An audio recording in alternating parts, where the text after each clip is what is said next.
ও কলিজা, তুমি একবার ডাক শোনো।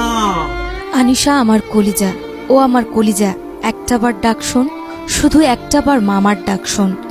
আনিশা, অঞ্জু, আমার কলিজা,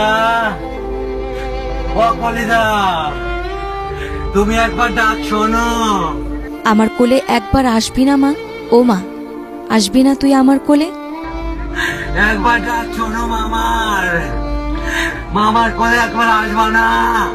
আমার টিয়া পাখি, আমার পুতুল, একবার উত্তর নাও।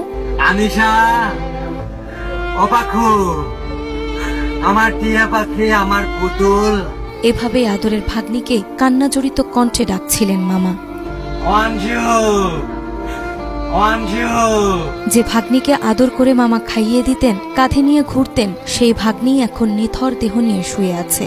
সানবিট সব দিবে সামাল। সানবিট ম্যাজিক প্রেস ডিশওয়াশিং এর মাথা ঘোরানো সলিউশন। ছোট্ট যে হাত দুটো সবসময় মামার হাত জড়িয়ে রাখত, সেই হাত আজ শত ডাকেও উঠছে না। কেউ বলছে না, চলো মামা আজ আমরা রিকশায় ঘুরবো, কিংবা মামা তাড়াতাড়ি চলো আমার স্কুলের দেরি হয়ে যাচ্ছে। আদরের ভাগ্নি আনিশাকে একবার আদর করার জন্য বারবার গাড়িতে চুমু খাচ্ছেন মামা। বিলাপ করে বলছেন, এই আদর আমার মায়ের কপালে পৌঁছে যাবে। কখনো বা কাঁদতে কাঁদতে বলছেন, আমাকে নিয়ে আমার মাকে কেন রেখে গেলে না? একমাত্র ভাগ্নিকে হারিয়ে শোকে স্তব্ধ এই মামার বুকে আর কখনোই ফিরবে না আনিশা, তার আদরের আনশু। নাজমা, মাই টিভি।